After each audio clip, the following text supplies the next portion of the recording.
boom, boom, boom, boom, bing. And oh yes, right. Gosh, what is it? It's the Kent Beck Scrum, isn't it? Here we are. It's Wednesday, according to rumor. One thing I have done is I've adjusted. So there's this meetup group that we're involved in called the remote pair programming group, and we have had people join from there before, particularly after I set it up so that we had like the Kent Beck Scrum recurring in there. It's then since kind of faltered off. I've kind of what I've tried to do is go ahead on here and set it so that they only repeat every Wednesday.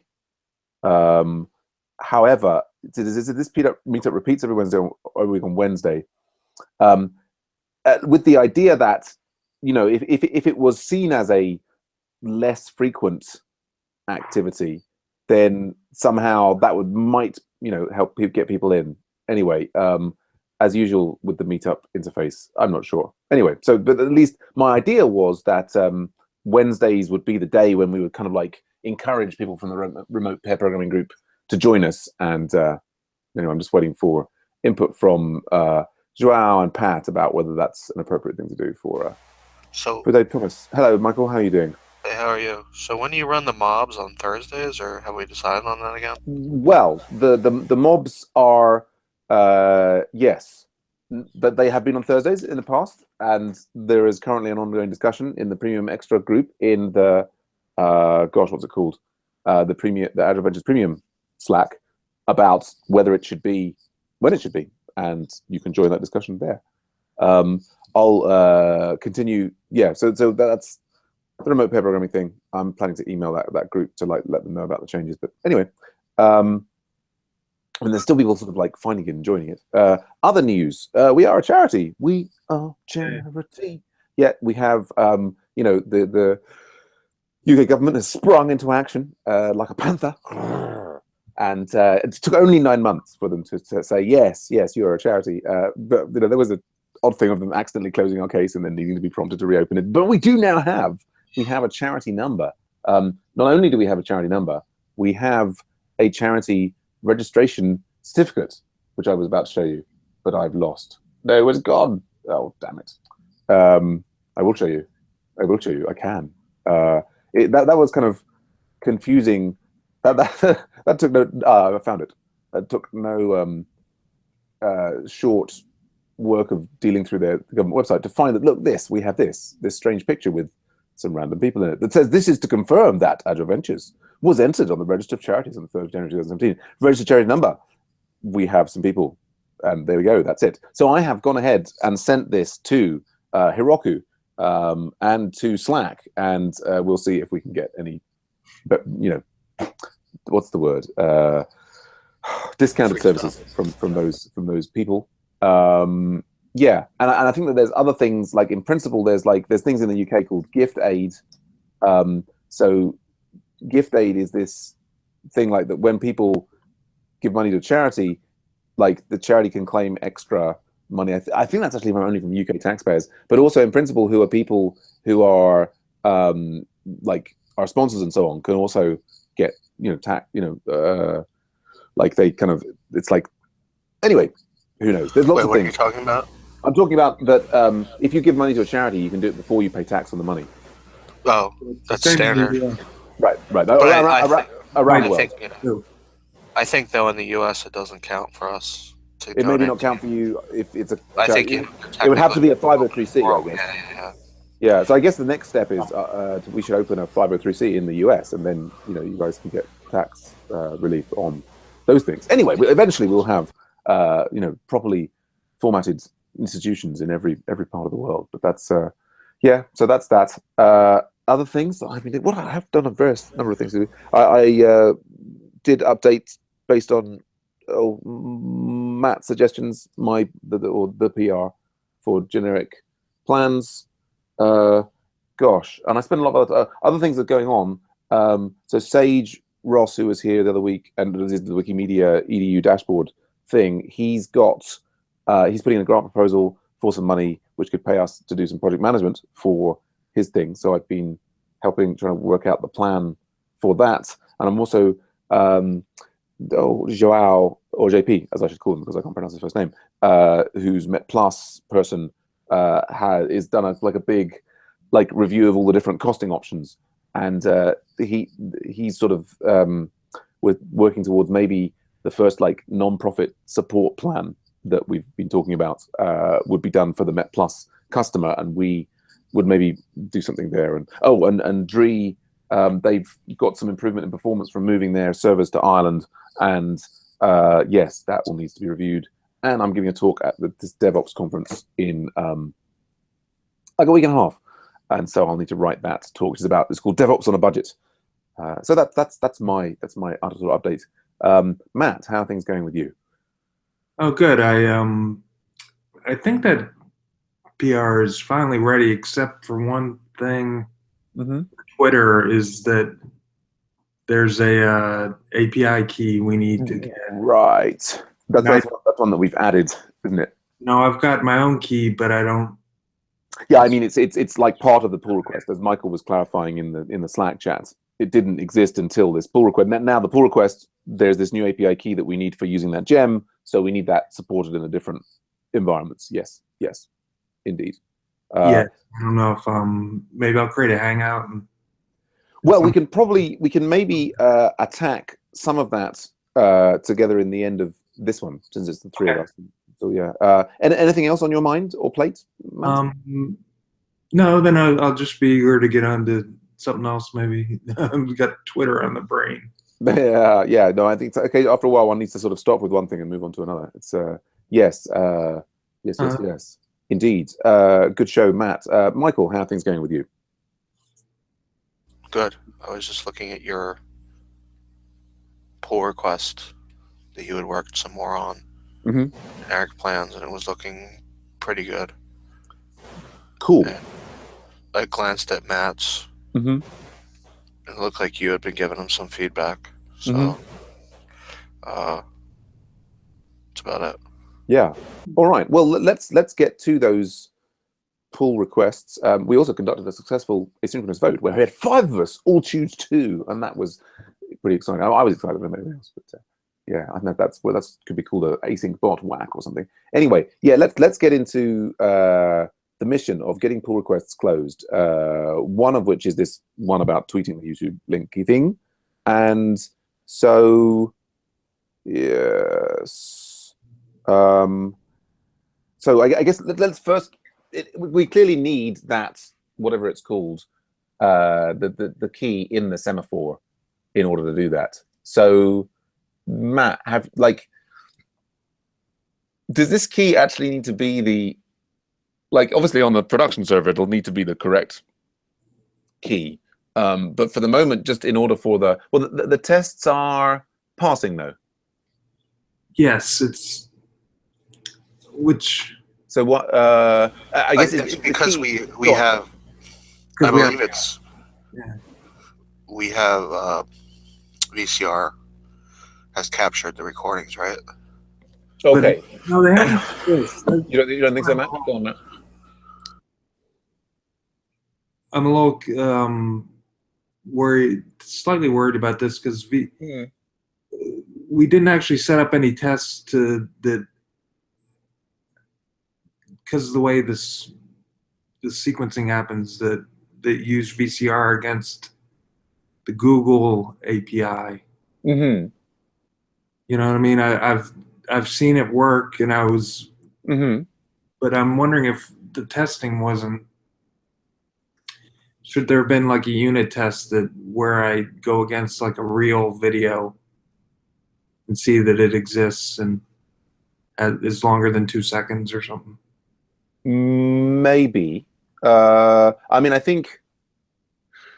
I mean, I'm pretty confident it's going to work, but I also was wondering if that's one issue. And then the second issue is there any way to test this in the staging environment? Oh yeah, totally. I mean, just merging the pull request, we'll put it on develop where I will conduct tests and then I'll test it. That would be in the minimal that needs to be done. Yeah. Take it one step further. do some sort of functional or some sort of unit test where I pass in a video ID, you know? Right, right. Yes, I mean, there's an extent to which, I mean, well, let's take the different bits and pieces. So one thing is we've got this Google ABI key is an environment variable that's going where? It's going in .env, is it, at the moment? This new environment variable called Google API key. Where does it live? Application dot application dot YAML. I think. So we've got Google Project API key. So no, it lives right there. Application.rb. It gets it from the environment. Okay, so application. So and this is specifically the configuration of this gem that maybe should go in a sort of like I think there's sort of a pattern that we see with the config where we have things like, so for example, the Puma configuration goes in puma.rb. So maybe perhaps this should go in yt.rb. I have a feeling that all of the files in here are automatically loaded. Do you know what I mean? Or maybe it should be in settings that. This is where I was a little confused. I mean, it'll work the way it is if we just set it in the environment. But you're saying we might need another step. Well, what I would say is like, so I think this section of code should be in a separate file called yt.rb or similar. Okay. So there's kind of, I mean, we've got this. What? Oh, you need to take that, Matt, do you? No, I don't. Try to silence it. Can you see my screen here? So there's this sort of pattern where, so Puma is part of our system here. It's like a web server, like a more advanced web server. And rather than just sticking all of the application things in, an increasingly large application.rb, I mean, unless things actually need to live inside here, like we got here the class application, like this, by putting all this stuff in here, we're referring to the actual, the Rails application config. But this is, I think having this in here is actually slightly confusing. So I'm not talking specifically about the environment variable project API key. I'm just talking about what we're doing here. So what we're doing with precisely these 4 lines is we are configuring the YT gem. Right. Would you agree? Yeah? Yes. And the config that we're referring to is actually the config of the YT configure gem. It's nothing to do with the config up here, which is the config of the Rails application itself.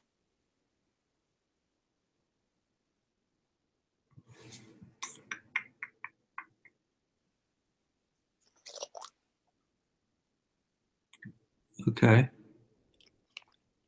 You say that somewhat hesitantly because we've got basically here within this block this config. I see what you're saying with it's redefining config.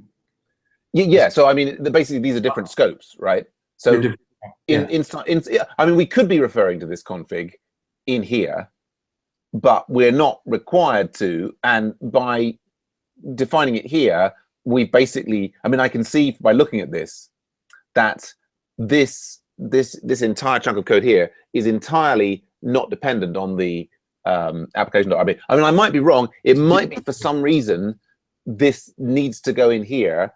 There's some other kind of spiritual linkage that I haven't worked out. But I think that the pattern that I've seen here, and then also, for example, we've got a similar sort of pattern in the support for our God, what's it called? Like for the Cucumber tests, that rather than having all of the Cucumber stuff all in a single env.rb, that we put the Cucumber stuff in there, and then you see we've got, for example, the Capybara specific things are in capybara.rb, and the way Cucumber works here is it will end up loading all of the support. It just loads all of these files.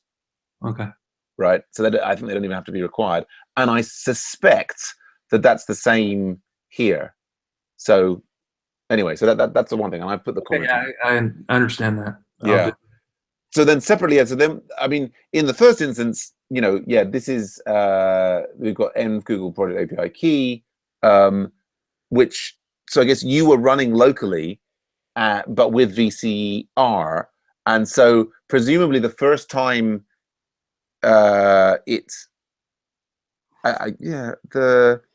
mean, you've got this set locally, have you? How have you got this set locally on your local machine?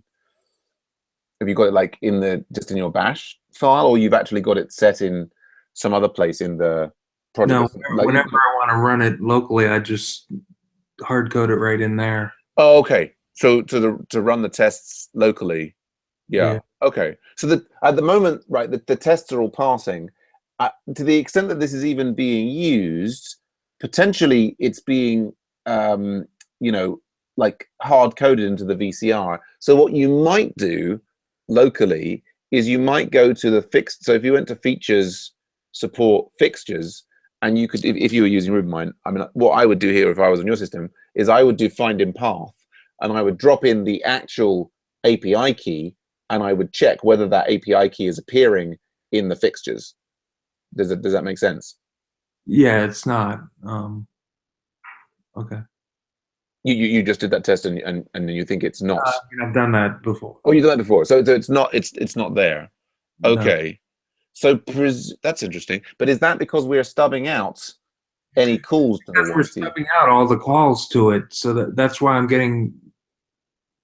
That's what I'm getting to the point that right. Although, but in the acceptance test, we're not testing it with VCR. Right. Well, it's stubbed out everywhere. But so like, at least as I was understanding it here, like for this Twitter thing here, we've got when we do, and the live stream has started. Okay. Right. So. Okay. Right. Okay. So what we've managed to do, right.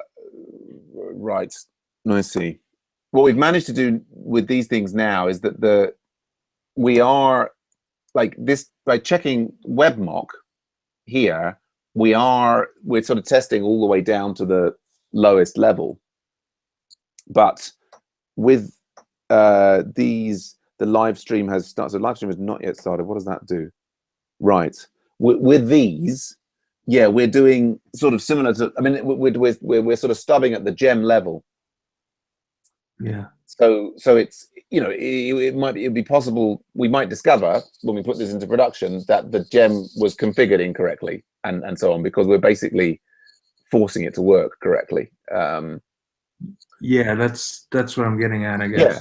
So I mean, the thing to do in some ways here would be to so one option is to use webmock rather, do expectations related to webmock, and I guess then like almost partly what you're saying. I mean, you were talking about a unit test of checking for a valid video and a not valid video, but we could be doing it for those. It doesn't have to be a unit test. It can be done and actually it seems to me in some ways more sensible at the acceptance test level, perhaps. Yeah, see, the video ID we're passing around is just the number 11. If we were to pass around an actual video ID, right there. Yeah, so we could do that. I mean, like we could take the video ID from this session that we're in currently now, and we could remove these mocks and just do it with them, and then allow the VCR to record that correctly for the two different instances, and then if we needed an expectation to check that the that the thing was actually hitting the gem was hitting the Google API backend, which I don't think we necessarily need, then we could be doing that via webmock in the same way that we've done it for Twitter, if that makes sense. Yeah, I think so. But it's sort of I mean, given the live stream has not started, should be. I mean, I guess where's that? The 11 is coming from. It's coming from. It was just in the fixtures or something. It's like in here, isn't it? Yeah. 11. Person ID. Oh, but yeah, there. So we could easily be manipulating that to be a correct, a valid one and an invalid one. Okay. So Yeah, that's a. I mean, that's a chunk of work there. That doesn't mean that you have to do it, Matt. I totally understand if you're getting completely sick of all this Twitter stuff. Well, no, I want to do it right, so I think I'll do it. Sure. Sure. It's tough when you think you're done and then you realize you're not. Yeah. No, it's frustrating. I mean, I would say that, but particularly with that thing, I mean, to that could be a separate. In some ways, I would say, given the duration of this pull request, arguably maybe that should be a refactoring ticket. The thing that I guess I'm more immediately concerned about is the increase in the logic here. I don't know if you saw my comment here. Yeah, I did do that. What you suggested. Okay. So did you push that up? I pushed it all into tweet YT link. So I think if you look at there's a new. Well, I guess so. The reason I was thinking that you hadn't necessarily pushed changes is because if you had changed this code, then this pull request would update, and I wouldn't be able to see this comment anymore. Do you know what I mean? Yeah. But what happened? Did I change it back? Are you sure you've got the most recent? I mean, usually GitHub will here tell me yeah. I mean, is it possible that you might have pushed it to 1094 validate tweets rather than 109 validate tweets _new? Ooh. This is, I think, one of the things that I was going to mention to you is that generally, if I'm continuing with the same number, which we do sometimes, you do one pull request and you close it and you start a new one. Normally, I introduce a new word at the beginning to say, the alternative, because if we put it on the end, then when we do tab completion, I mean, I've done it 2 or 3 times already, I think, accidentally. But so yeah, generally, I think it's safer to put the change in the thing to be inserted earlier. Anyway. I did push it to that, but could you go to that code again? Because there's a reason there is a reason I can't do what you said. Tweet.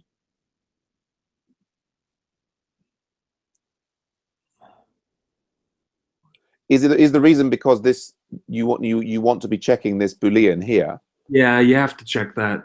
That's well, I think we don't have to check that. You can't take it out like you thought. Why do we have to? Why can't we take it out? Because the logic depends on it. Well, but I think it's bogus though. Because I think as Michael has eloquently pointed out before, I mean the YT video ID is changed is kind of it's being used as a kind of substitute for a flag, right? But we now have the YouTube tweet sent, which is a replacement for this. I don't think we need this anymore. But I took it out in the test fail. Well, that maybe depends. I think it's depends on how they fail too. Yeah, absolutely. Oh, I just went through this. I can't remember why, but yeah, it's. Well, don't worry if you can't remember why. Don't worry about it. I mean, I could see. Go on.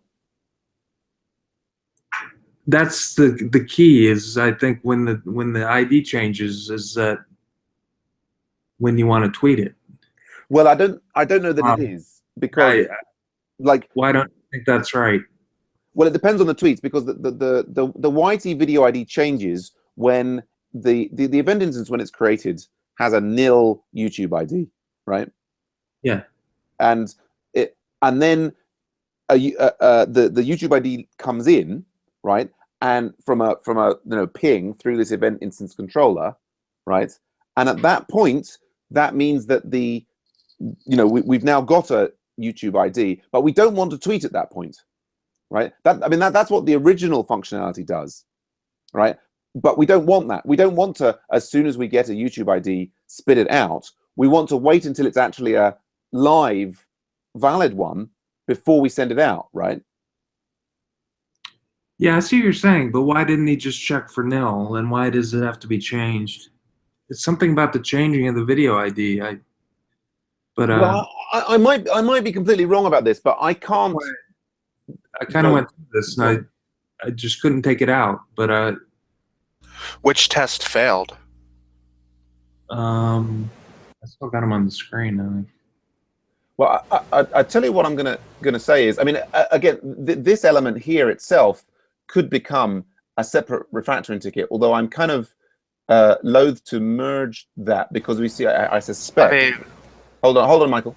If we go in here, that so this cyclomatic complexity issue here, we've got that. Yeah, it is like basically what Code Climate is telling us is that the code here now with that additional logic in it here is too complex. It's kind of gone past the threshold thing. So it's I'm kind of loath to pull that in. I think also I need to sort of drop off and that's why I don't understand. I'm not getting the cyclomatic complexity anymore.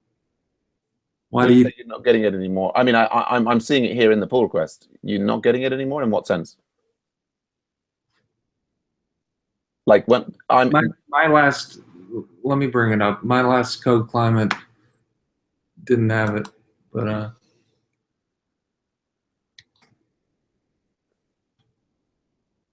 well, anyway, I mean, independent, like forget the Code Climate. I mean, just from looking at it, I can see that the complexity of the logic is you know, we're just in the wrong place there, I would say. And I think Michael's got a fairly clear understanding of why that is. I think I'm going to have to drop off and go and work on this presentation. Matt, if you're free to work on this now, why don't you start a hangout and you and Michael could look at the errors that you did get together, and I think maybe you know, between you could probably work out the fix. Yeah, I'll have to do that again. I'll have to take it out and see why they were failing. Yeah, or even like if you're exhausted, but maybe Michael takes the lead on it, and because I suspect this is the kind of like sorry to cut you off before, Michael. Yeah, you want to look at the specific error, right, Michael?